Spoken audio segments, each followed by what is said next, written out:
De ahí podemos decir que esa diferencia potencial es igual al valor de la corriente por la resistencia equivalente, donde la resistencia equivalente sería la suma de las resistencias que forman la serie. Y de esa forma podríamos calcular el valor de la resistencia equivalente. Es muy importante conocer cuál es la característica de la conexión serie. La característica de la conexión serie es de que la corriente es la misma en cada una de las resistencias, que forman la serie. Vamos a conexión paralela. En la conexión paralela vemos que los resistores están conectados a una fuente, o sea que ambos resistores tienen una misma diferencia potencial. No así la corriente. La corriente llega al punto A y ahí se divide un poco por la resistencia R2 y otro por la resistencia R1. Una vez que traspasan esa resistencia, vuelven a unirse en el punto B para nuevamente formar la I y volver a la fuente. Como decimos, esta conexión paralelo, la característica es de que la diferencia potencial sobre la resistencia es siempre la misma para todas las resistencias que forman el paralelo. Podemos reemplazar estas resistencias por una sola que produzca el mismo efecto que las resistencias paralelas. Partiendo de que si sabemos que la corriente I es la suma de la corriente I1 más la corriente I2, y la corriente I1 está dada por la diferencia potencial delta B sobre el valor de R1 y la I2 por el delta B sobre el R2, sumando esas dos valores de corriente, logramos obtener que la corriente es igual al delta B por la inversa de la resistencia equivalente. De donde la inversa de la resistencia equivalente vendría a ser la suma de las inversas que forman el paralelo.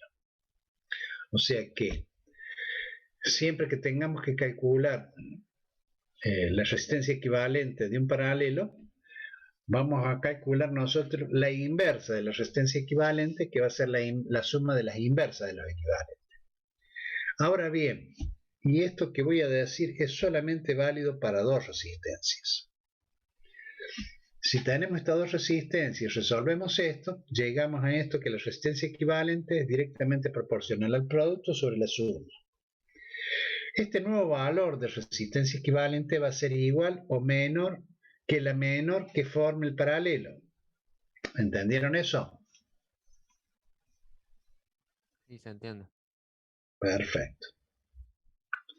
Muy bien, ya conocemos entonces cómo determinar o qué es un circuito serie y qué es un circuito paralelo. Lo que vamos a hacer ahora va a ser una aplicación, pero antes de hacer una aplicación les muestro así, como para que ustedes tengan una información, nada más, esto es información, no es otra cosa, que las resistencias tienen un código de colores y a través de ese código de colores pueden determinar los valores de la resistencia. ¿Estamos de acuerdo? Vamos a ver ahora una aplicación de lo que acabamos de ver de las resistencias serie y paralelo. Partiendo de un circuito donde tenemos una resistencia R1 que está en serie con dos resistencias en paralelo, R2 y R3, lo que queremos determinar es el valor de las diferencias potenciales en cada una de ellas y queremos conocer el valor de corriente que circula por cada una de ellas. ¿Vamos?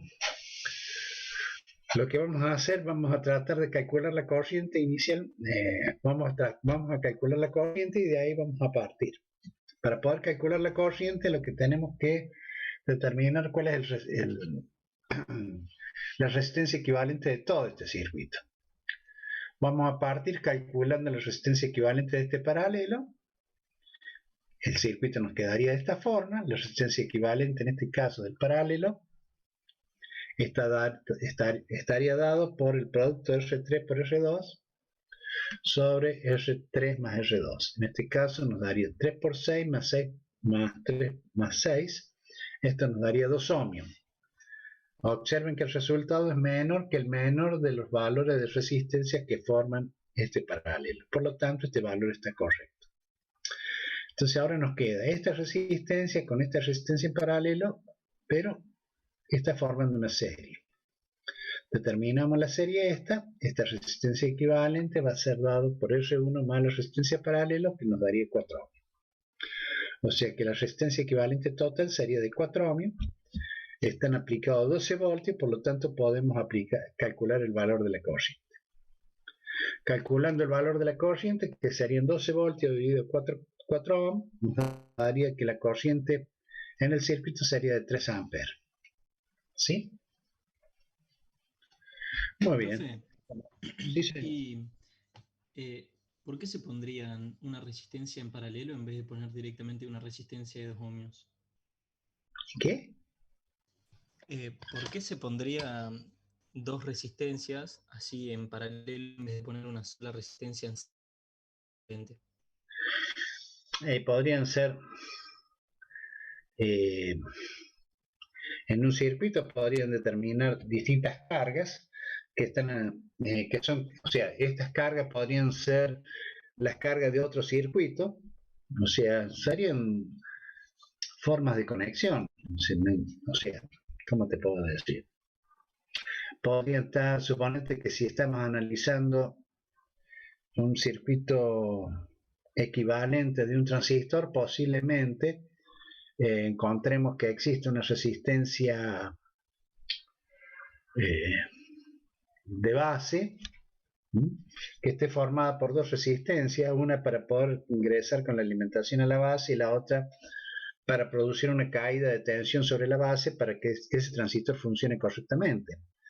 Hay distintas formas de conexiones, o sea, esto de conectar circuitos series, resistencias series y resistencias paralelas, todo depende del circuito que estemos analizando. Podemos... Profe, sí. uno de los casos en electrónica no sería los valores que se venden en la industria, los valores de las resistencias, y por ahí necesitas un valor menor, entonces conectás en paralelo.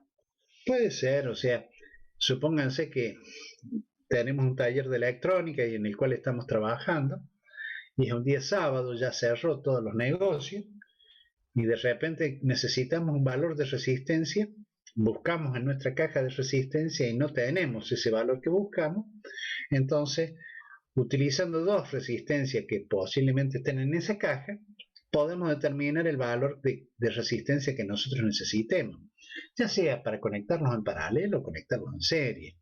Todo depende del valor de resistencia que necesitemos, o sea, hay momentos que hacemos circuitos, en ese caso, como dice Paula, podría ser, pero ¿qué sucede? Que no vamos a dejar eso así, porque sería una mala presentación de nuestro trabajo. Para salir del paso y saber que eso está funcionando correctamente, sabemos. Entonces esperaremos el día lunes, iremos, compramos la resistencia, colocamos los valores que tengamos que poner en forma correcta, poner una sola resistencia en vez de poner dos o tres, no dejar un amarracho lo que estamos arreglando. Y de esa forma podríamos terminar nuestro trabajo el día de fiesta, por decir así, y el día laboral comprar los elementos que sean necesarios para corregir nuestro trabajo, pero eso nos ha permitido avanzar con nuestro trabajo y de esa forma terminamos. Por el otro lado, acá hay alguien que escribieron, pero no sé quién. Enrique. Dice, en el caso de que si necesitas una resistencia de medio ohm, de un vatio, y no tenés, usa 2 de 1 ohm de medio vatio en paralelo, y de esa forma logras el valor. Y es cierto, o sea, hay distintas situaciones que se nos pueden presentar y de esa forma podríamos determinar los valores que nosotros necesitamos. Esto que yo le estoy presentando acá es solamente como para que ustedes se den cuenta de cómo trabajamos, cómo lo vamos a calcular. O sea, hemos visto que para poder lograr determinar el valor de la corriente que está circulando en el circuito, tuvimos que lograr la resistencia equivalente de todo el circuito. Una vez que determinamos la resistencia equivalente de todo el circuito, ahí hemos podido determinar el valor de la corriente. ¿Qué es lo que estamos haciendo ahora? Es como si nos volviéramos sobre nuestros pasos. Ya conociendo el valor de la corriente, conociendo la tensión desarrollada por la fuente y conociendo los valores de resistencia, podemos calcular las diferencias potenciales sobre cada una de las resistencias. En este caso, calculamos la diferencia potencial sobre la resistencia 1, que es el valor de la corriente I por el valor de R1. O sea, estas dos resistencias, recuerden que están en serie, por lo tanto la corriente que va a traspasar por acá es la misma. Esto me daría 6 voltios. En el caso de la resistencia paralelo, sería el valor de la corriente por la resistencia paralelo, que también me daría 6 voltios. 12 voltios que tiene la fuente, por lo tanto el cálculo de diferencia potencial sobre cada uno de los resistores está correcto. Muy bien. Ahora, una vez que ya hemos determinado esto, vamos al circuito inicial y vemos que los valores que tenemos que quedan por determinar serían los valores de la corriente I2 y la corriente I3, porque conocemos la diferencia potencial sobre el paralelo. Para calcular el valor de I2, hago la tensión desarrollada sobre el paralelo, divido el valor de R2 y obtengo que es 1 ampere. Y en el caso de I3, desarrollo la diferencia potencial sobre el paralelo, dividido la resistencia R3 y me daría los 2 amperes. La suma de estos dos valores me tendrían que dar el valor de I. Y está bien, 1 ampere más 2 amperes nos darían los 3 amperes que da por valor el valor de la corriente. ¿Estamos de acuerdo? Sí. Muy bien.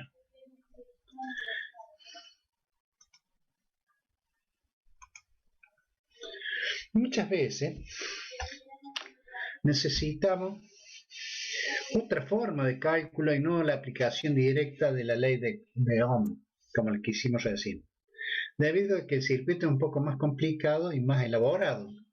En este caso, si analizamos este circuito que tenemos acá, vemos que tenemos fuentes intermedias, lo que no nos permitiría aplicar en forma directa las leyes de Ohm, sino a través de las leyes de Kirchhoff, que es lo que vamos a estudiar ahora. Vamos a poder determinar los valores de corriente en un circuito y las caídas de tensión. ¿Estamos de acuerdo? Para poder estudiar las leyes de Kirchhoff, primero tenemos que definir lo que es una malla y lo que son los nudos. Vamos a definir la malla como todo circuito cerrado que puede establecerse dentro de una red. En este caso, este circuito tiene dos mallas. Tenemos un circuito cerrado acá, otro circuito cerrado acá. Y tenemos dos nudos. ¿Qué son los nudos? Son puntos del circuito en el cual concurren 3 o más ramas. En este caso, los mallas están representadas por 4 ramas, o sea que este punto tiene un punto de donde se conectan 3 ramas de las mallas que estamos analizando. ¿Sí?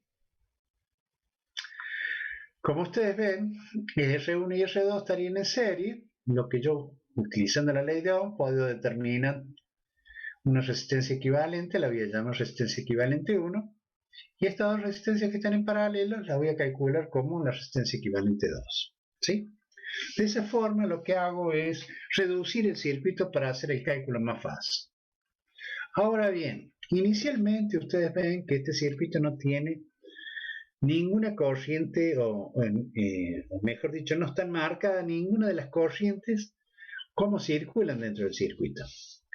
Entonces, debido a eso, yo voy a establecer un sentido de circulación, que puede ser o no el real. Eso ya lo voy a establecer a medida que avance el cálculo del circuito. En este caso, yo he establecido los sentidos de circulación de las corrientes de la forma que creo que es la más conveniente. Supongo yo que va a ser así, no lo sé todavía, pero es digamos que en principio, para poder empezar a hacer el análisis, tengo que establecer estas corrientes. Lo otro, las corrientes las he marcado en rojo, y lo otro que ustedes tienen acá son como círculos. Estas flechas indican cómo voy a circular o cómo voy a analizar las mallas. estos son sentidos de circulación para determinar las ecuaciones de malla, nada que ver con los sentidos de circulación de la corriente. Cuidado con eso, ¿estamos de acuerdo?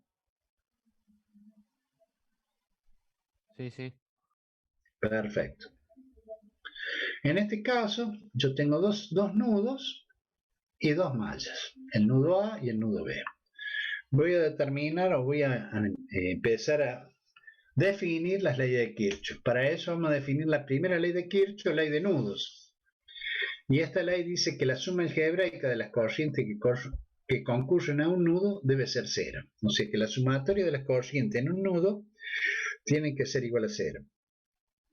Para poder establecer cómo voy a realizar la ecuación,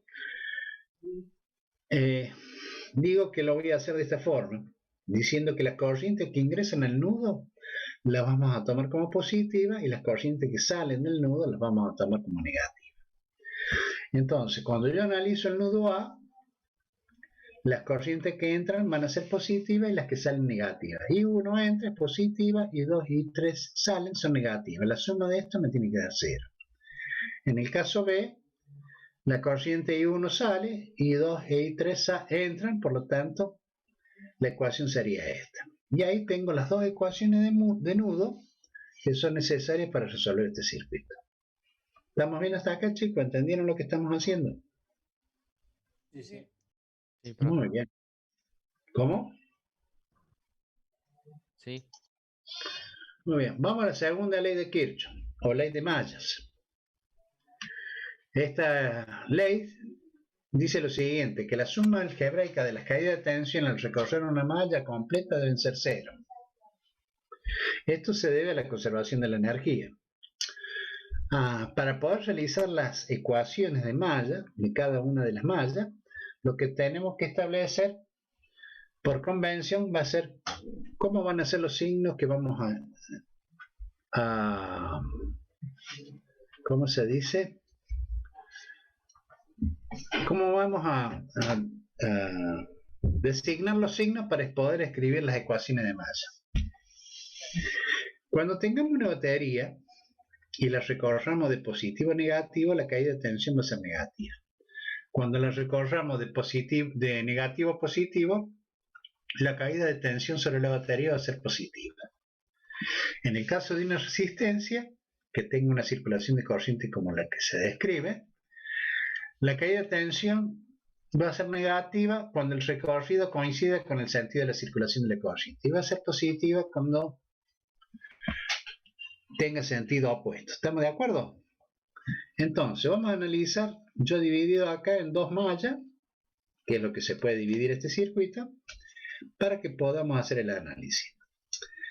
Les dije que este va a ser el sentido de circulación de la malla, o sea que la vamos a recorrer en sentido horario. Y vamos a decir así. Cuando pasamos en B1, pasamos de negativo a positivo, la caída de tensión ahí es positiva. Cuando pasamos por la resistencia, el sentido de circulación coincide con el sentido de la corriente, por lo tanto la caída de tensión en esa resistencia va a ser negativa. Cuando pasamos de positivo a negativo en la fuente 2, la caída de tensión ahí va a ser negativa. Y en el caso de la resistencia R3, el sentido de circulación de la corriente coincide con el sentido de circulación de la malla, por lo tanto también es negativa. La suma de esto tiene que ser igual a 0. Yo puedo acomodar esta ecuación poniendo de un lado todas las fuentes y del otro lado todas las caídas de tensión. Acomodo la ecuación, me queda esto, y esta sería la ecuación de la malla número 1. Analizando la malla número 2, lo hago de la misma forma. El sentido de circulación va en contra del sentido de... el sentido de circulación en la fuente 2 pasa de negativo a positivo, por lo tanto la tensión es positiva.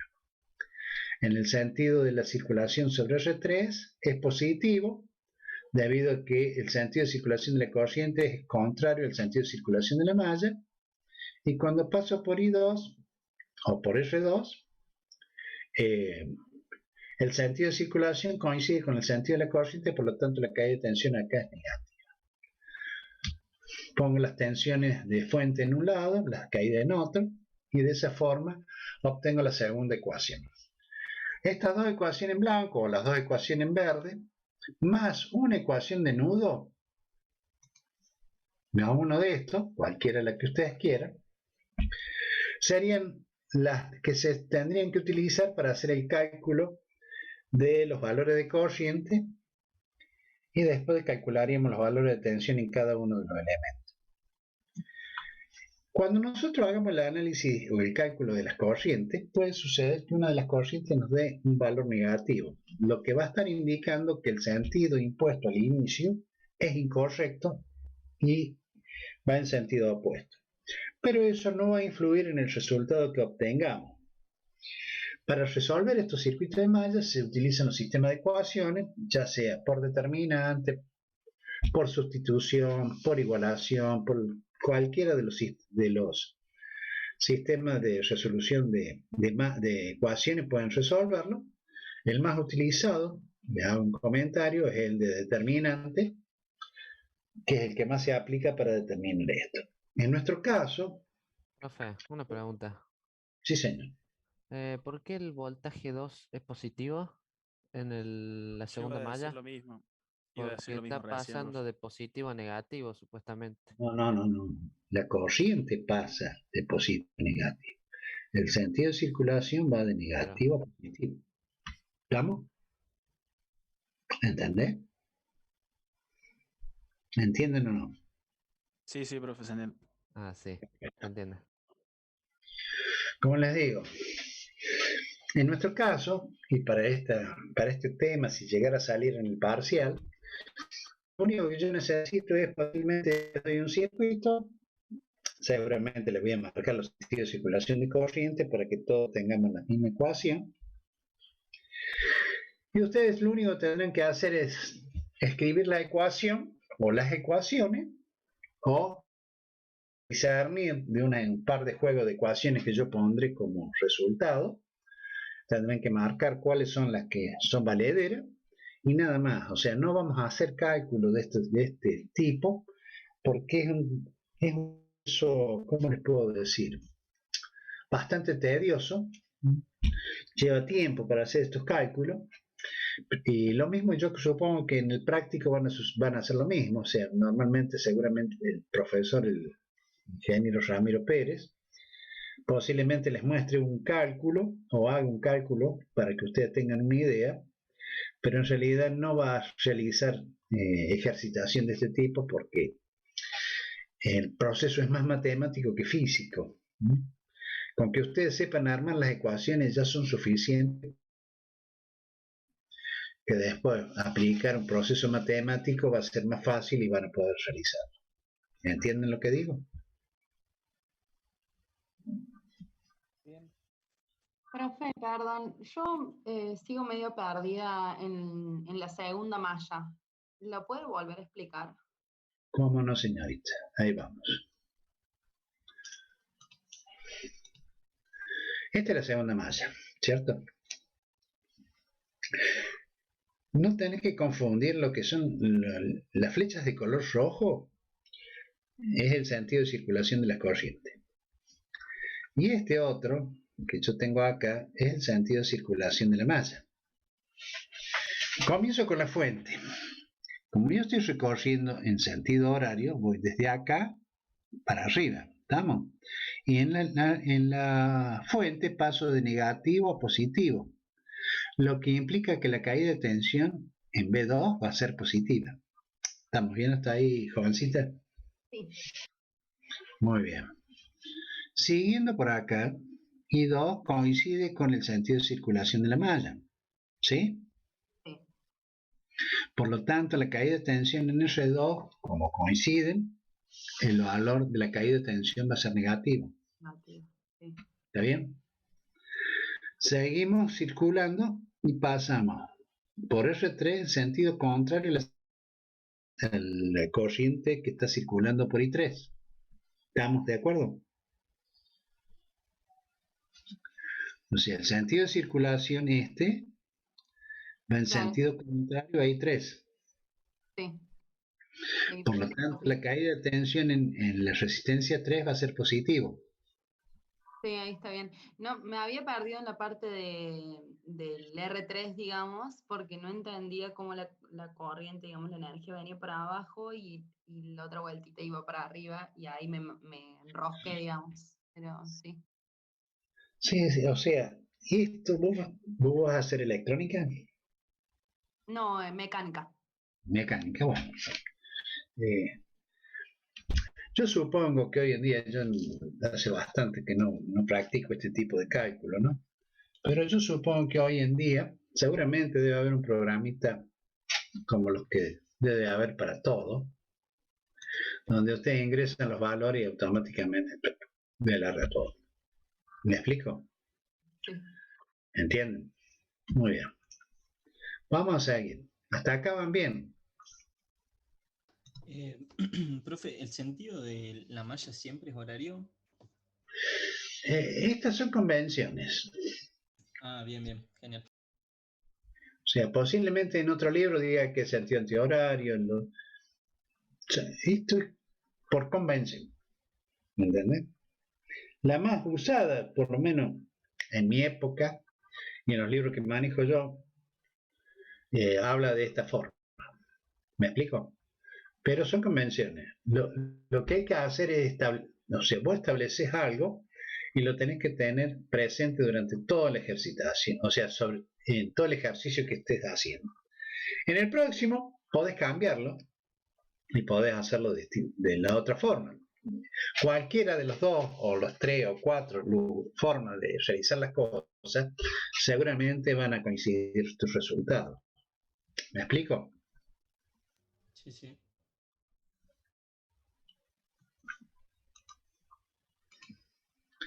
Muy bien. Bueno, acá tengo una aplicación para que ustedes vean. Acá yo he dibujado 3 mallas, en donde he determinado 4 puntos de nudo. He hecho las ecuaciones de nudo y la última ecuación, miren lo que sucede. Esto que yo voy a hacer ahora no es necesario que ustedes también lo hagan, sino normalmente nosotros tenemos las ecuaciones de nudo y decimos que las n cantidad de ecuaciones menos una son las necesarias para resolver los circuitos. ¿Estamos de acuerdo? Entonces, en este caso, de estas 4, yo utilizaría solamente 3. Y descartaría por decir la última, porque la última, ¿qué es? Si yo sumo estas 3 ecuaciones, me daría la última. ¿Me explico? Pero esto es cuando uno ya tiene suficientemente experiencia para poder descartar correctamente la ecuación. Posiblemente podamos descartar una y después cuando tengamos que aplicar nos damos cuenta que la que descartamos nos va a ser útil, la rescatamos y descartamos la que no nos va a ser útil. O sea, esto es, se trabaja de esta forma hasta que uno tenga la experiencia suficiente para poder resolver. Bien, aquí he tenido en cuenta la FEM con sus resistencias internas para poder resolver los circuitos. ¿Estamos? Pero es la misma, ¿cómo se dice? La misma tesitura que tuvimos para resolver la ecuación anterior. ¿Y el signo de la FEM de qué depende? ¿Cómo el signo de la FEM de qué depende? No entiendo tu pregunta. Claro que en la ecuación 1 es negativa y en la ecuación 2 es Bueno, positiva. es muy fácil, joven. Lo que acabo de decirle, usted recorre la malla y pasa de positivo a negativo, implica que la FEM tiene una caída negativa. Esto lo dijimos acá, mire. Ah, bien, bien. ¿Estamos? Sí. ¿Entiendes? Sí. Y así va armando cada una de las ecuaciones. Esto que yo les pongo acá es solamente una demostración, una aplicación para que ustedes tengan como un ejemplo para resolver algo. ¿Me explico? Pero como les digo, yo solamente voy a pedir las ecuaciones de nudo y las ecuaciones de malla. Sigamos. Vamos a pasar lo que se denomina un circuito RC. Ese circuito RC tiene la posibilidad de un primer inicio que se denomina carga de un condensador, debido a que el circuito está formado por una resistencia y un capacitor.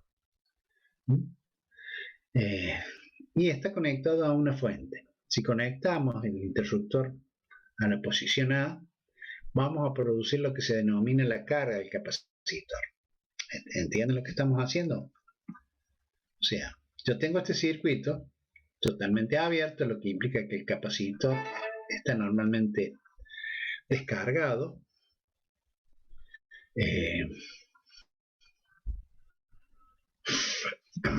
Entonces lo que hago es coloco el interruptor en el punto A. ¿Para qué? Para que el capacitor comience a cargar. ¿Estamos de acuerdo? ¿Entienden esto? Sí. Sí. Sí, profe, se entiende. Muy bien. Cuando cerramos el interruptor en el tiempo t igual a 0, la carga va a comenzar a fluir estableciendo una corriente en el circuito. Y el condensador va a comenzar a cargarse. ¿Estamos de acuerdo? ¿Quién establece la corriente? La corriente la va a establecer la resistencia. Recuerden que por el capacitor no circula corriente, sino circulan cargas. En realidad no circula nada. Las cargas se estacionan en cada una de las placas del condensador. ¿Estamos de acuerdo? La carga máxima que va a poder soportar este capacitor va a depender exclusivamente de la FEN, o sea, de el valor de la batería que nosotros tengamos. Ahora bien, cuando la carga alcanza su valor máximo, o sea que ya no puede cargar más, la corriente se va a caer a 0.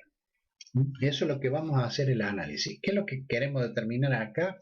Queremos determinar cómo es la ecuación de carga y cómo es la ecuación de corriente en este circuito en el momento de la carga. ¿Entienden lo que digo? Perfecto. Sí. Sí. Muy bien. O sea, todo este proceso que nosotros vamos a hacer es un proceso matemático. Lamentablemente no lo voy a poder tomar en el práctico, en el examen teórico, pero sí podemos hablar de los conceptos. Los conceptos son de que el capacitor inicialmente está descargado, que la carga máxima que va a poder determinar o va a poder almacenar este capacitor va a depender de la FEN, que cuando se logre el valor máximo de la carga, la corriente va a caer a 0, y en un primer inicio el valor de la corriente va a ser máxima, debido a que va a estar determinada por el valor de la resistencia. ¿Estamos de acuerdo? Sí. Comprendido. ¿Cómo? Comprendido. Perfecto. Partiendo en el momento del cierre y aplicando la ley de Kirchhoff, la segunda ley de Kirchhoff, la que establece que la caída de tensión, la sumatoria de ellas tiene que ser igual a 0, yo digo que el valor de la FEN menos el valor de la tensión desarrollada sobre el capacitor menos la tensión desarrollada sobre el resistor tiene que ser igual a 0. Muy bien, una vez que tengo eso, digo que en T igual a 0 y Q igual a 0, la corriente inicial va a valer el valor de epsilon, o sea, el valor de la fuente, sobre el valor de la resistencia. En ese instante la diferencia potencial va a caer totalmente en la resistencia, y cuando C se carga al valor máximo, la carga deja de circular y esto hace que la corriente sea 0. ¿Estamos de acuerdo? Cuando esto suceda, cuando la corriente sea 0, la carga va a estar dada por el valor de la carga máxima, perdón, la carga máxima va a estar dada por el valor del capacitor y el valor de la FEN. Nosotros hemos definido la corriente como la carga por unidad de tiempo, reemplazando en la ecuación que desarrollamos como la segunda ley de Kirchhoff. Trabajando matemáticamente, logramos determinar esta ecuación. ¿Sí? ¿Qué es lo que estoy llevando con esta ecuación?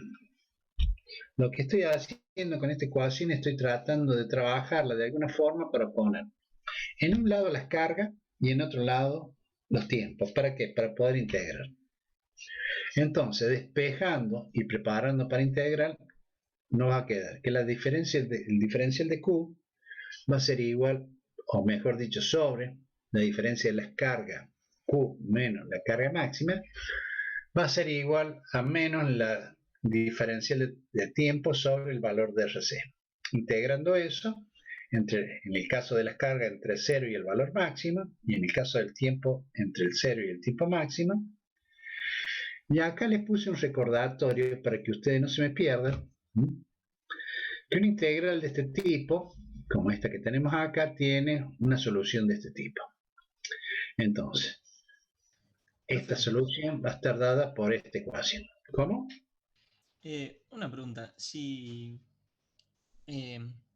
la carga es 0 y el tiempo es 0, ¿no me daría que la corriente quede indeterminada? O sea, matemáticamente, porque No. me queda sobre 0. No, cuando la corriente es 0, perdón, cuando la carga, o sea, en el momento inicial en que la carga comienza a empezar a circular, la corriente se establece a través del valor de la resistencia. Para eso se pone la resistencia, para establecer un valor de corriente. Y la corriente en ese momento va a ser máxima. ¿Estamos? Muy bien. Resolviendo esta integral, escribiendo esto en función de la propiedad de los logaritmos, recordando cómo resolver esto, tomando antilogaritmo, trabajando algebraicamente, logro obtener el valor de la ecuación de carga. La carga en función del tiempo va a estar dado por el valor de la carga máxima, factor de 1 menos la base del logaritmo neperiano, elevado a la menos sobre TRC. Para poder determinar el valor de la corriente, lo que voy a hacer es derivar esta cantidad de carga en función del tiempo, y de esa forma obtengo el valor de la corriente, como diciendo que es el valor de I sub 0 por E a la menos T sobre RC. Recuerden que este era el valor máximo de la corriente inicial. Por lo tanto, el valor de la corriente en función del tiempo va a estar dado por esta ecuación. Ahora vamos a llamar constante de tiempo al producto de RC y lo vamos a representar por la letra tau. ¿Sí? Muy bien. Vamos a trazar las gráficas de carga de este capacitor. Para eso tenemos que analizar estas ecuaciones. Cuando el tiempo es 0, ¿cuánto vale la carga, jóvenes? ¿Y por qué? ¿Cómo dijo, profe? Cuando el tiempo, o sea, en el tiempo inicial igual a 0, ¿cuánto vale la carga? 0. La de la Pero- C. No, Si esto es La carga 0, es corriente por tiempo. no, muchachos, analicemos acá, por favor. Si el tiempo es 0, Si el tiempo es 0, esto es E a la 0. E a la 0 es 1, 1 menos 1 es 0, por Q es 0, por lo tanto, para T igual a 0, la carga es 0. ¿Estamos de acuerdo? ¿Sí o no? Sí. sí. Muy bien. Cuando T sea infinito,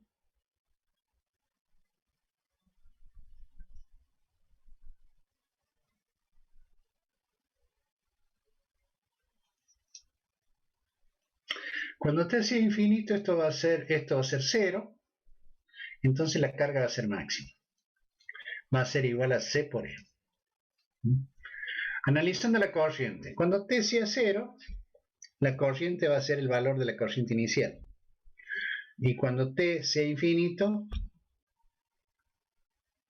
la corriente va a tender a 0. Analicemos el gráfico. Analizando la carga, hemos dicho que para T igual a 0, la carga era 0. Cuando tiende a infinito, esto se va a ser una curva que va a ser asíntota al valor de C por E. ¿Sí? Y en el caso de la corriente, vamos a decir que cuando T sea 0, la corriente va a ser el valor inicial de la corriente, y a medida que el tiempo vaya corriendo y tienda a infinito, esta corriente va a tender a 0. ¿Sí? ¿Entienden? Ahora miren, para cuando se cumpla un valor de un tau, que es el producto de R por C, el capacitor va a estar cargado aproximadamente al 63%, no al valor máximo, sino un 63%. Cuando estemos en un tau, la corriente ha descendido al 36 o 37%, no a cero. Entonces, lo que normalmente se lo quiere hacer es que el capacitor se cargue correctamente al valor máximo. Para eso, ¿qué hacemos? En vez de darle un tau, le vamos a dar 5 tau, o 6 tau, o 4 tau, con los que vamos a asegurar que la tensión desarrollada sobre el capacitor va a ser casi la máxima. ¿Por qué digo casi la máxima? Porque posiblemente tenga un capacitor el cual tenga pérdidas y no pueda cargarse totalmente. ¿Estamos de acuerdo? ¿Entienden? Perdón, a estos tau, ¿qué es lo que representan? Y son valores de tiempo.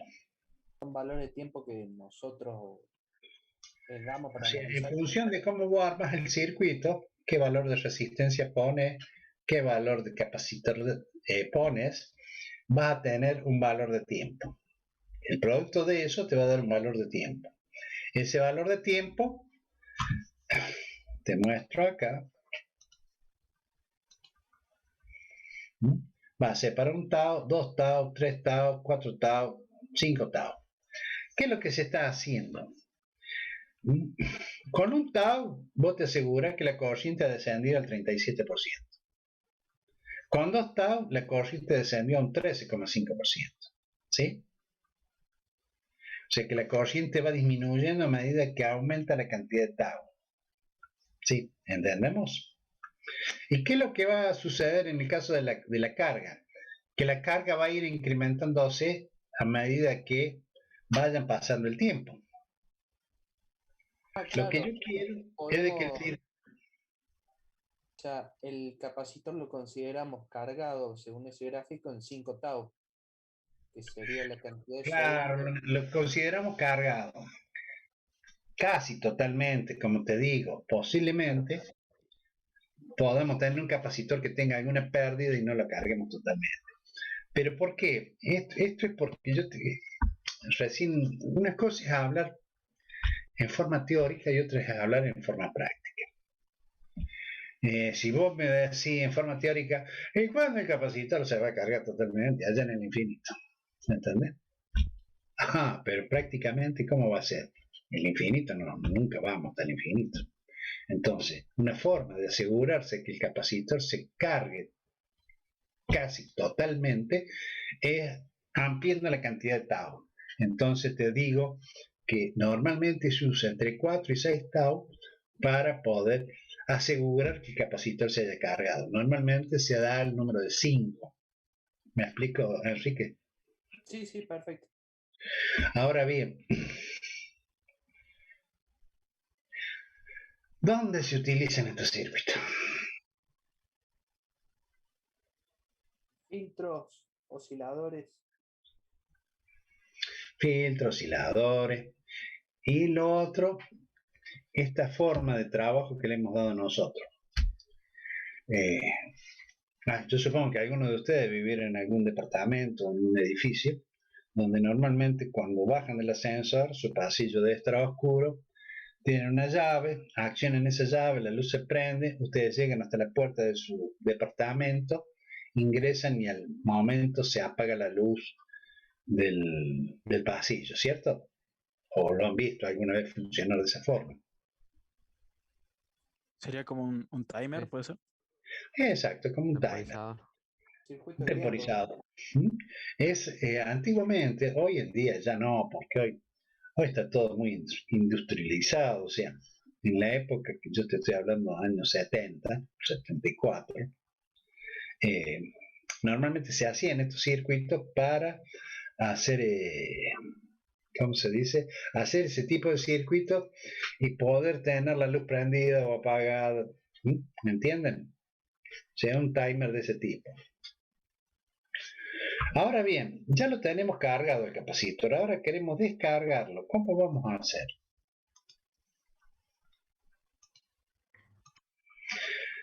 Bueno, acá tengo los valores de energía que tendría el capacitor en el momento de la carga, ¿cierto?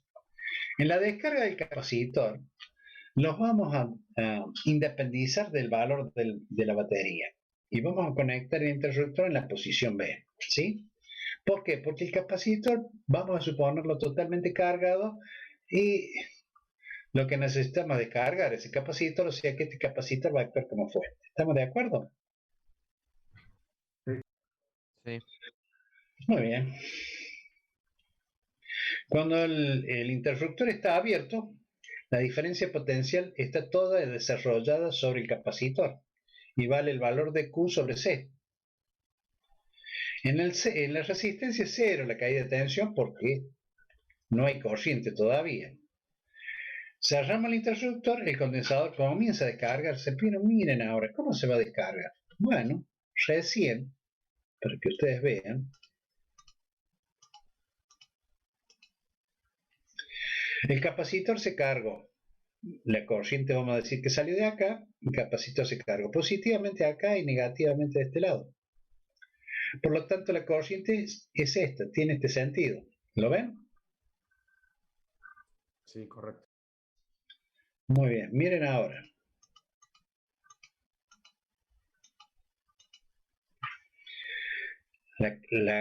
Digamos, si esto vendría a ser, como hemos dicho, que vamos a tomar esto como un valor de fuente, la carga positiva la tengo de este lado, por lo tanto la corriente se va a establecer así, en sentido opuesto al de recién. ¿Estamos de acuerdo? Bien. Sí, sí. Muy bien. Bueno, analizamos esto de la misma forma que analizamos recién. Ahora nomás que en la ecuación inicial el valor de epsilon no está, porque no lo hemos tenido en cuenta. Calculamos y logramos obtener la ecuación de la carga y la de la corriente. ¿Sí? Cuando T es 0, la carga es máxima. ¿Sí?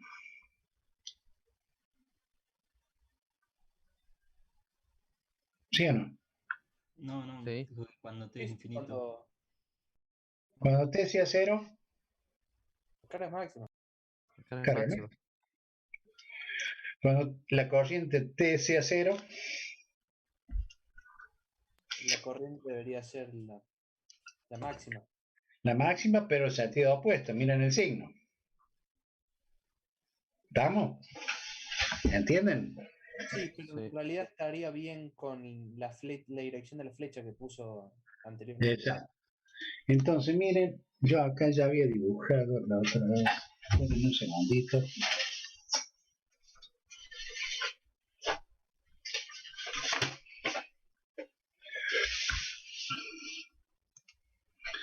Miren esto. ¿Dónde tengo el lapicero?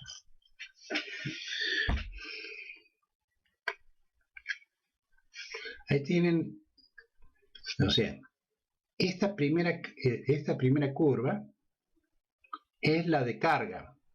En un inicio la carga era 0, comienza hasta lograr el valor de la carga máxima. ¿Sí? De ahí hemos partido recién. Ahora descargamos el capacitor. Lo descargamos, partimos de la carga máxima y va tendiendo a 0. En el caso de la corriente, cuando iniciamos la carga, la corriente era máxima y va tendiendo a 0. Ahora bien, cuando descargamos, la corriente es máxima, pero en sentido inverso. ¿Lo ven? Y se descarga a 0. ¿Me entienden? Y ahí tendrían un ciclo completo. ¿Me entienden, chicos? Bien. Sí, se entiende. Perfecto. Muy bien. Preguntas sobre esto.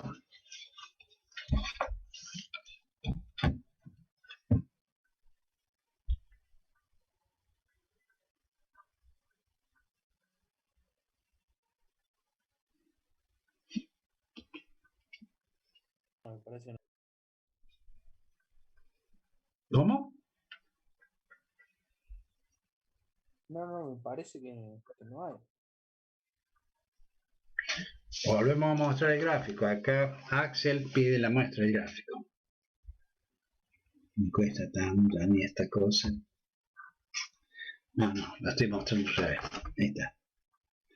Mira, ahí tenés este gráfico que tenemos acá arriba. Es la de carga.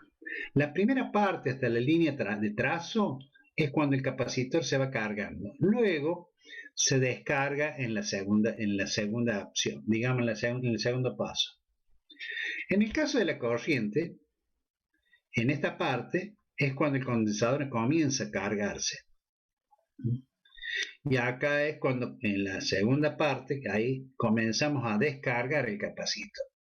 La inversión de la corriente se debe a que el signo que aparece en ella es negativo, por eso la corriente para abajo y vuelve a subir para abajo, tendiendo a cero. Esto es importante saber qué es lo que sucede en cada uno de los pasos. En la carga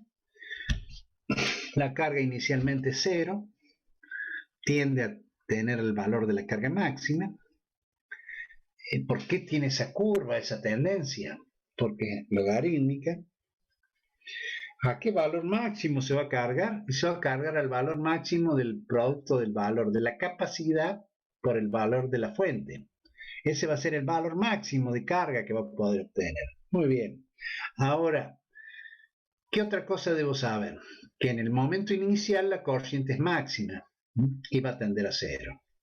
En el caso de la descarga, ya no tengo en cuenta el valor de la FEM, pero sí voy a suponer que el capacitor va a actuar como FEM.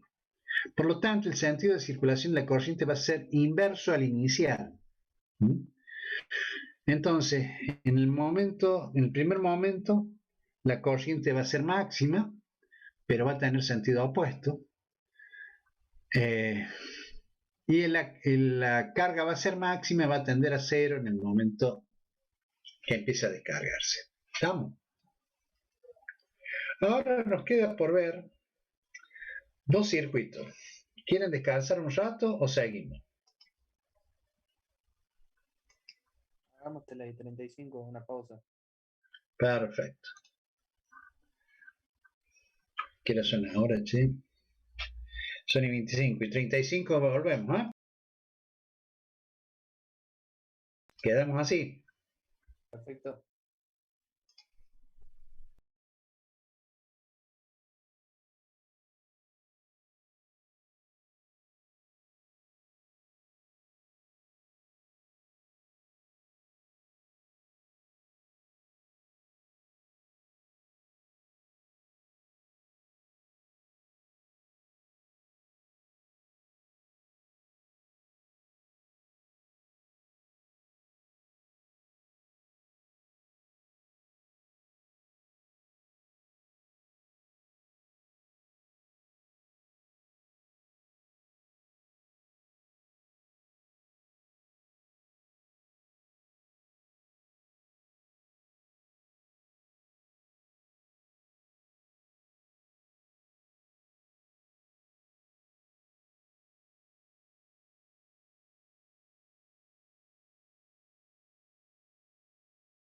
Lo que nos quedaría tiempo un poquito para repasar. Vamos a ver si nos queda tiempo. Ya no sé si nos va a quedar tiempo, pero bueno, no importa. Estaba mirando recién la almanaque que el jueves que viene tenemos que hacer un repaso rápido porque el 4 de mayo, que sería el martes que viene, tenemos el examen. ¿Estamos de acuerdo? Sí, profe. Para el día del examen yo necesito de que todos tengan cámara. No me interesa si tienen micrófono o no, pero sí que tengan cámara. Cosa de que puedan... Momento.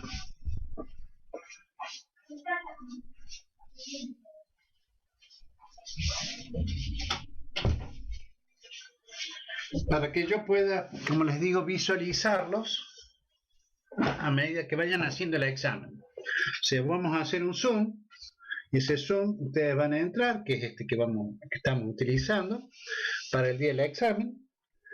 Ustedes van a estar trabajando en su V. Sí, va a ser múltiple opción, pero yo necesito verlos. O sea que ustedes van a estar a través del Zoom haciendo su examen. Y a medida que vayan terminando, me van avisando que van terminando, cosa de yo saber cuándo terminan todos. ¿Estamos de acuerdo? Profe, una pregunta. ¿El micro tiene que estar encendido? No, el micrófono no hace falta que esté encendido. No necesito que estén encendidos los micrófonos. Sí, lo que necesito es verlo, o sea, que tengan que tener cámaras. Sí, es entendible. Muy bien, profe.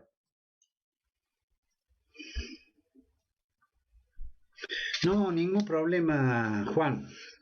Vos te conectas por cámara con el celu y trabajas con la PC si querés en la V. ¿Mm?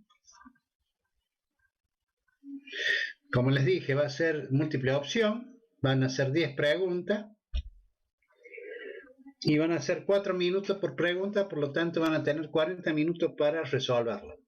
¿Sí? Supónganse que yo les aseguro que antes de los 40 minutos todo el mundo va a responder, eso es lógico, pero suponiendo que quedara alguno y se cumplen los 40 minutos, automáticamente se le va a cerrar solo, no hace falta nada. También el examen es preguntas, van a tener que avanzar pregunta por pregunta, no pueden saltear ninguna pregunta para después volverla a responder, no. Se responde la primera pregunta, se pasa a la segunda, se responde la segunda y así sucesivamente. Si ustedes llegaran a saltear una pregunta, no van a poder volver de nuevo a esa pregunta. ¿Entendieron?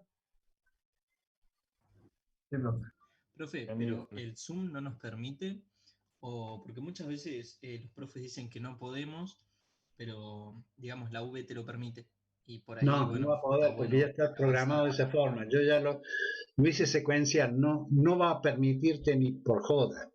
Estoy seguro de eso, porque yo ya lo intenté. ¿Me entendés? No lo intentes, Juan, porque vas a perder una pregunta. ¿Me explico, Juan? Bien, perfecto. No estoy mintiéndole ni estoy metiéndole miedo. Yo estoy diciéndole cosas que no me interesa a mí meterles miedo. Yo todavía los aliento de que ustedes van a poder resolverlo tranquilamente el examen. No, O sea, es porque por ahí uno se traba y no, bueno, no. tiene Esto es que decir secuencial, porque lo está que uno... preparado secuencialmente el examen. El examen, al ser secuencial, va a ir pregunta por pregunta. Llegas a saltear una, estás muerto, no volves más a esa. Aparte, como les digo, si llegaran a consumir los 40 minutos y ustedes todavía no han terminado, automáticamente se les va a cerrar solo y va a tomar la cantidad de preguntas que ustedes respondieron. Si respondieron 6, 8, 7, lo que hayan respondido. ¿Me entienden? Muy bien, vamos a seguir entonces.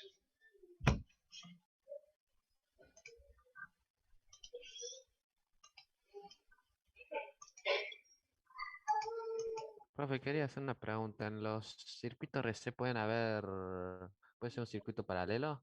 ¿Resistencia en paralelo? ¿Resistencia en serie? No entiendo. No entiendo qué me quieres preguntar con eso.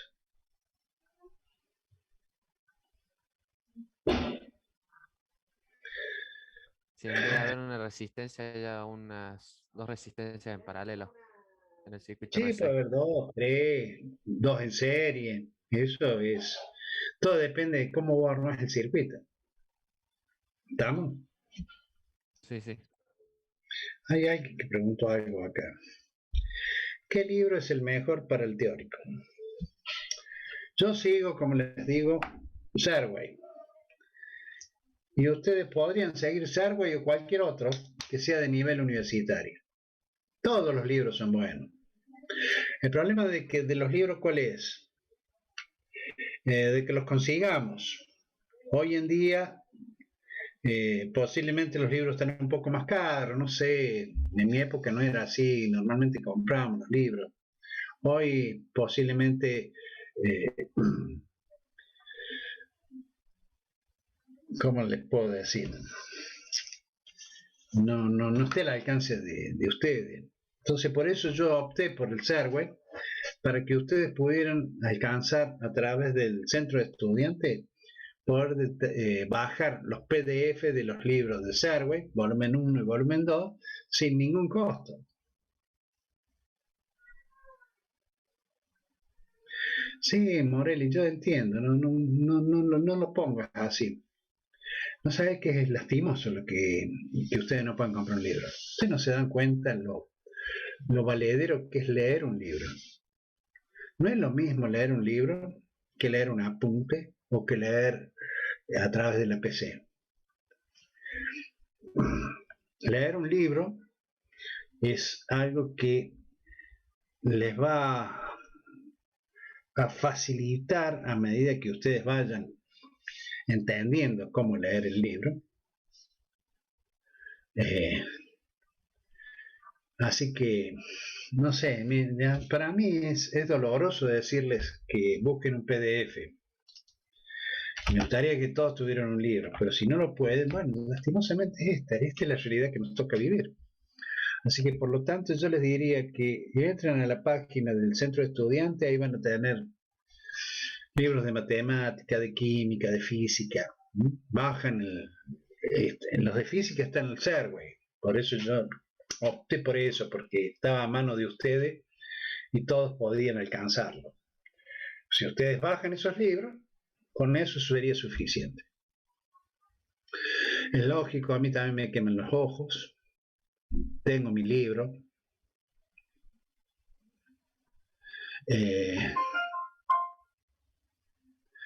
Con las bolillas alcanza para el parcial. ¿Qué bolilla? ¿Las que yo di? ¿Con las 7? No, tenés que leer el libro. Aparte de las 7 que yo di, rellena con el libro, porque ahí están también preguntas que no es que no las dije, posiblemente las dije en forma verbal y no están escritas. Pero no estoy haciéndoles trampa, no crean que le estoy haciendo trampa, ¿eh? No estoy poniéndole el pie para que ustedes se caigan. Yo lo único que pido es que ustedes estudien. Si ustedes estudian, ustedes van a salir adelante. Si no estudian, lastimosamente, va a haber que volver a hacerla, no sé. Así que por favor estudien, así podemos lograr el objetivo. O sea, yo siempre pienso en ustedes. Todas estas horas que invierten en el Zoom, en hacer sus tareas en su casa, y de repente dejaron una materia, todas esas horas fueron perdidas. No, eso nadie se los paga. Una forma de pagarse ustedes es empleando correctamente el tiempo y logrando que todos sus objetivos se cumplan. Tampoco tienen que tratar de ponerse objetivos de ser ingenieros ya, no, mentira, eso está muy lejos. Pónganse en el objetivo de rendir bien un parcial, pónganse en el objetivo de levantarse bien mañana, pónganse en el objetivo de poner más fuerza cuando estudien, cosas que se puedan ser concretas, que puedan cumplir, no cosas que posiblemente, si queremos, decimos el objetivo es querer ser ingeniero. Sí, posiblemente ustedes tengan todas las buenas intenciones, pero el tiempo es tan tirano muchas veces que puede llegar el momento de que por alguna circunstancia, que nunca sabemos cuándo se nos puede presentar, tengamos que dejarlo. Por eso es importante, chicos, que ustedes se pongan objetivos cortos, que puedan cumplirse. Tampoco se pongan objetivos que no pueden cumplirse. Pónganse un objetivo de levantarse mañana. Mañana me levanto a las 6 de la mañana. Mañana me levanto a las 9 de la mañana. Cosas que puedan cumplir. Mañana leo 5 páginas. Mañana leo 7 páginas. Cosas que puedan cumplirse. No que dependan de otras cosas para poder cumplirse. No, eso no sirve. ¿Me explico?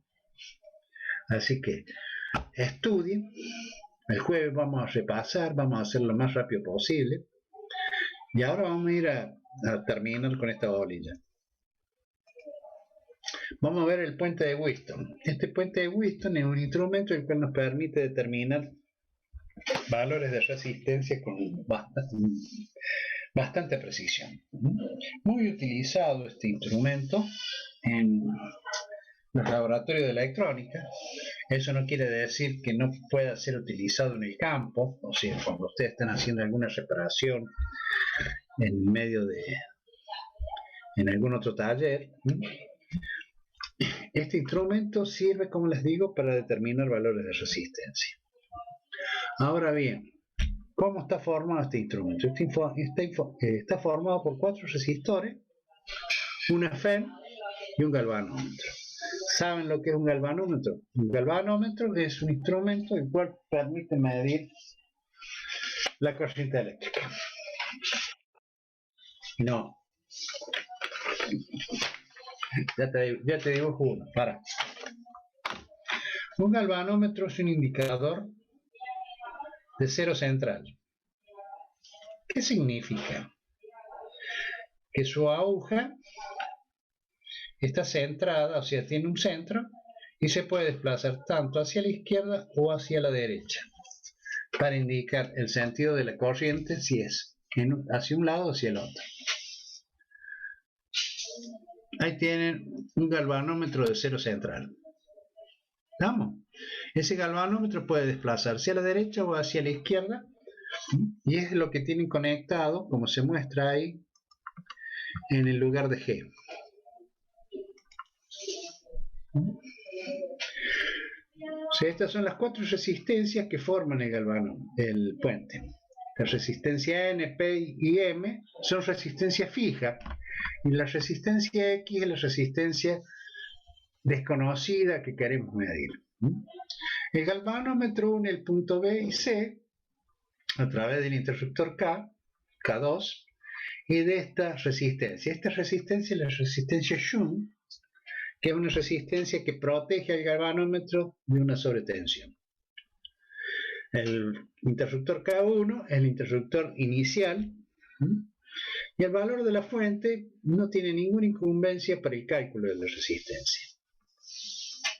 Lo que se hace es conectar la resistencia desconocida en su posición, cerrar los interruptores K1 y K2 y a través de los resistores N, P y M, que son resistores variables, se van moviendo esos resistores. Yo acá les he dejado otro dibujito. Este es el instrumento en sí. Ahí tienen el instrumento de cero central. Este vendría a ser el galvanómetro. Con la que encienden la batería, el equipo. Acá conectan la resistencia que quieren medir.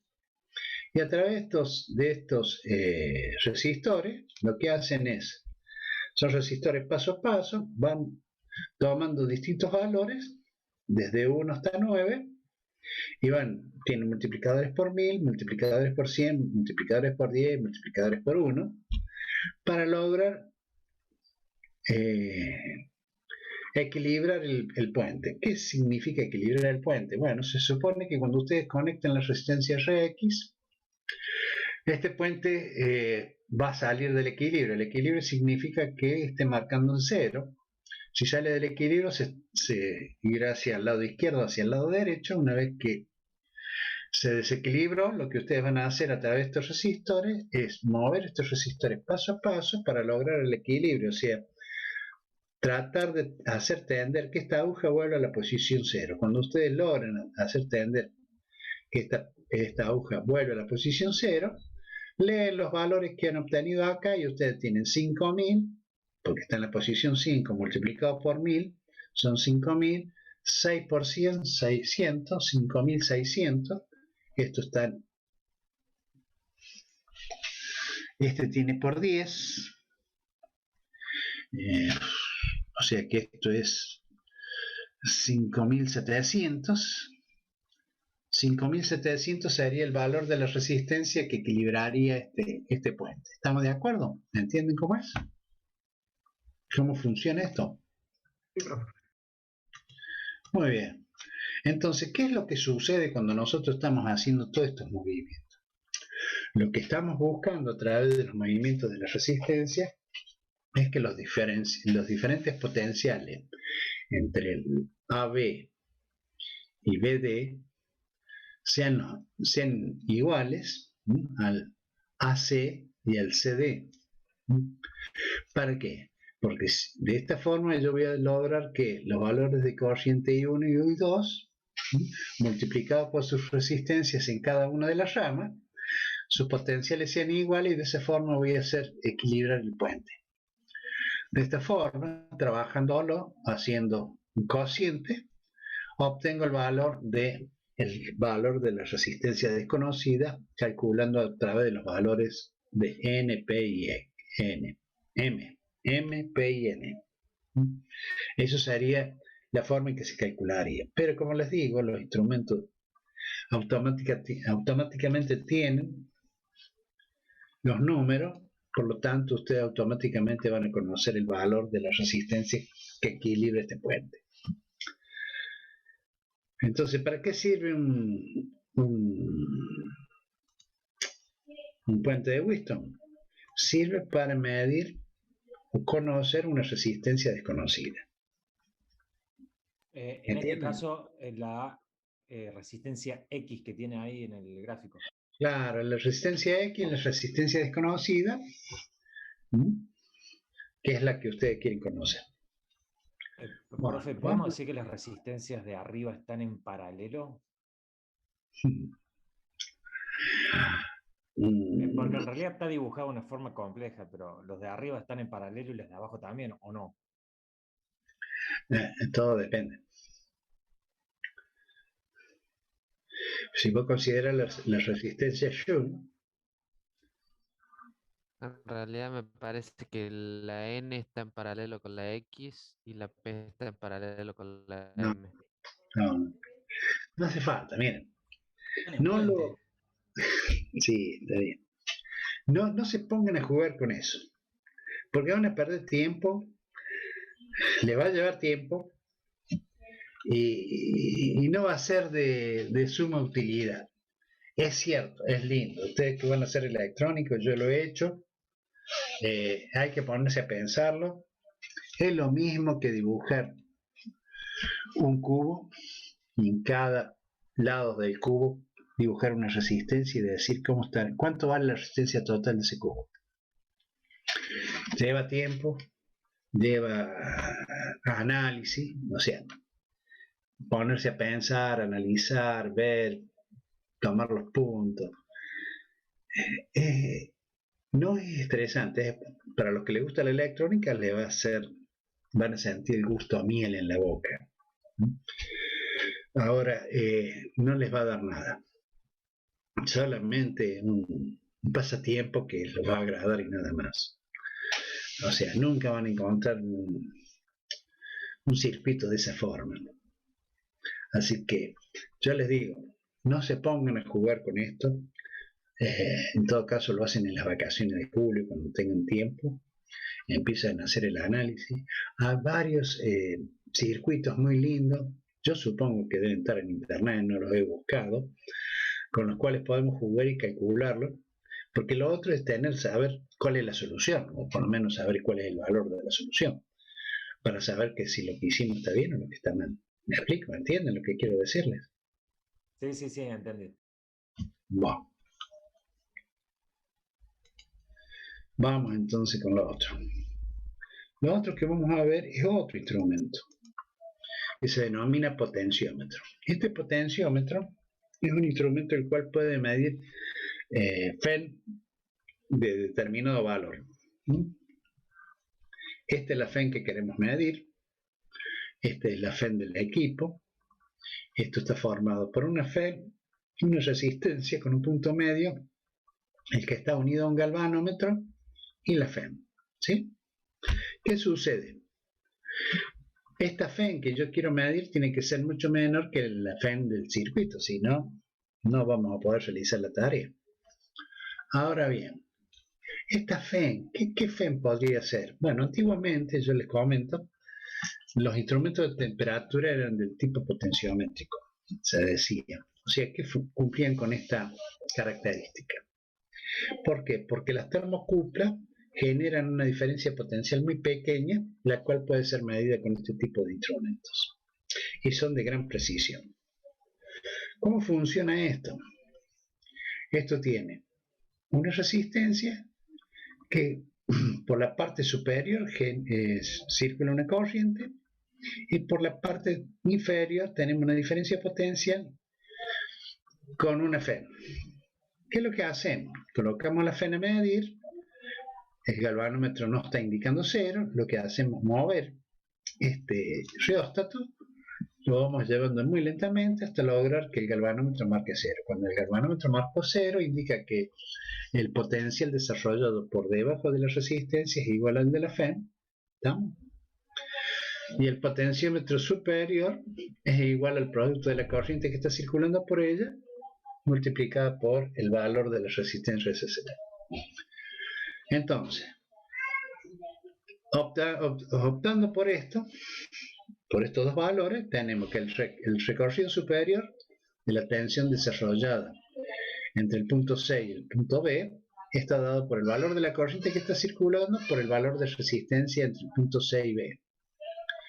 Y en la parte inferior, directamente el valor de FEN, debido a que en el galvanómetro no cae ninguna tensión.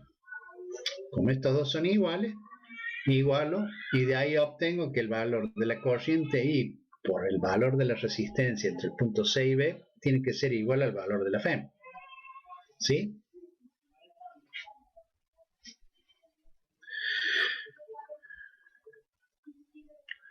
Acá les puse para que ustedes, porque por ahí alguien puede preguntar, no va a ser necesario hacer ninguna corrección del valor de I por R, debido a que I por el valor de E2 es nula, o sea, por acá no va a circular ninguna corriente, solamente se va a medir una diferencia potencial, o sea, no hay valor de corriente, entonces no es necesario conocer el valor de la resistencia interna de esta FEN.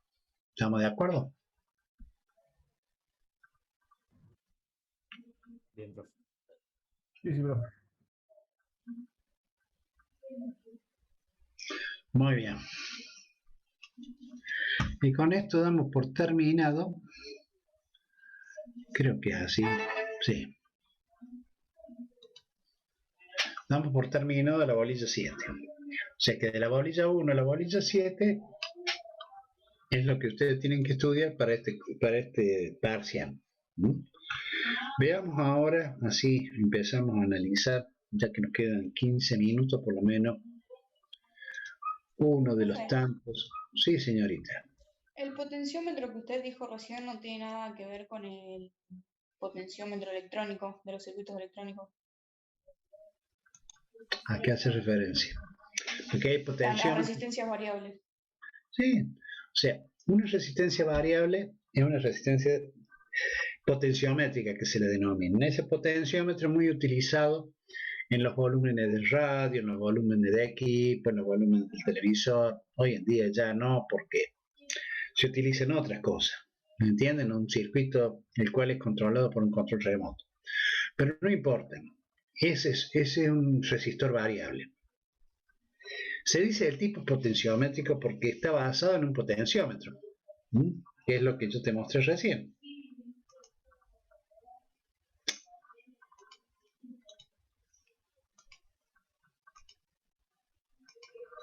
Esto que tenemos acá, esta resistencia con este punto medio, es un potenciómetro. ¿Qué hago yo? Muevo esto, es como subir o bajar el volumen de una radio. ¿Me explico? ¿Entiende, señorita? Sí. Sí, por eso se lo denomina de tipo potenciómétrico. Porque este es un potenciómetro. Es muy simple, pero años 78 hasta los 80 y pico se utilizaba mucho en instrumentos de medición de temperatura. Era muy utilizado. Usaban la FEN que tenían para, como FEN fija, digamos. Esta, a ver.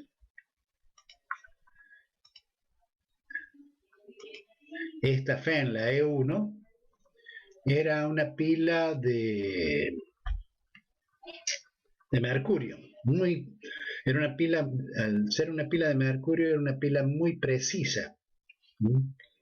Lo que sí había que tener mucho cuidado con el transporte y el manejo del equipo en sí, porque un simple golpe terminaba destruyendo la pila. Podía romperse como se desparramarse en el mercurio que tenía esa pila. Así que había que ser muy cuidadoso con eso, pero eran pilas de muy alta prestación en tensión, muy continuas, o sea, qué sé yo, duraban años y años.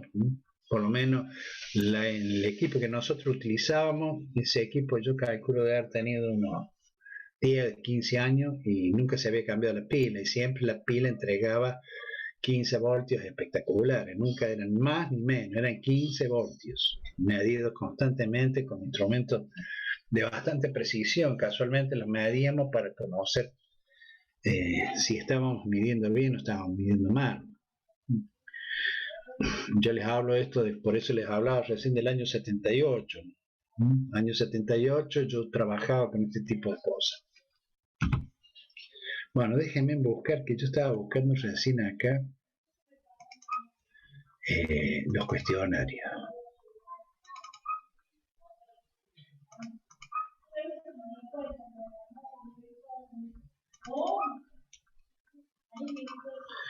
Vamos con el cuestionario número 1. ¿Quién lo tiene resuelto?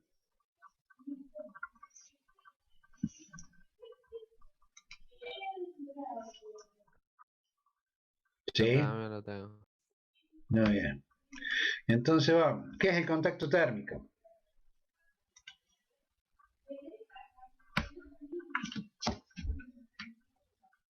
La situación en la que dos cuerpos intercambian energía.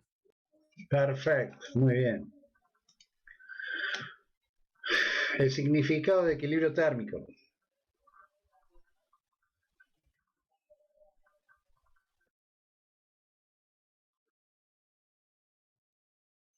¿Y qué más sucede?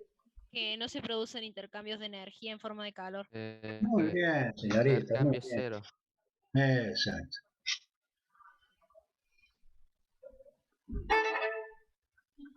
¿Cómo se define la energía interna?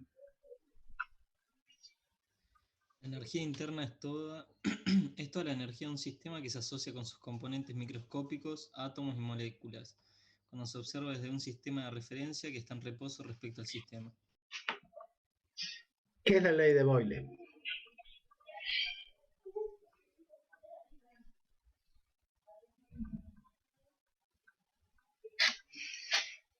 ¿Es una ley que tiene demostración o es empírica? No, es Profe, empírica. Para limitar presión y Empírica. volumen, temperatura constante. Lo único que dice es que No, lo único que dice no. Usted tiene que haber investigado. ¿Quién dice? ¿Yo? ¿Es por qué les digo que ustedes tienen que la leer? ley de Boole dice que si la temperatura es constante, la presión es inversamente proporcional. La Aquí. presión y en la relación presión-volumen a una temperatura constante. Entonces el producto de P por B es igual a constante. Claro. Sí. ¿Es que es una isoterma? es una transformación que se realiza a la misma temperatura. ¿Y qué tiene? ¿Cómo es la curva en sí? Es una hipérbola equilátera. Sí, pero ¿en qué gráfico? De presión y volumen. Exacto, muy bien ahí. ¿Qué dice la ley de Gay-Lussac? Que si la presión es constante, el volumen es directamente proporcional a la temperatura. ¿Qué es el coeficiente lineal de dilatación? ¿Cómo se denomina? Se denomina alfa y habla de cuando un material se alarga por ser expuesto a un salto térmico. Perfecto. ¿Cuál es la unidad del coeficiente? 1 sobre grado centígrado. Muy bien, señorita. ¿Qué dice el teorema de la ley cero?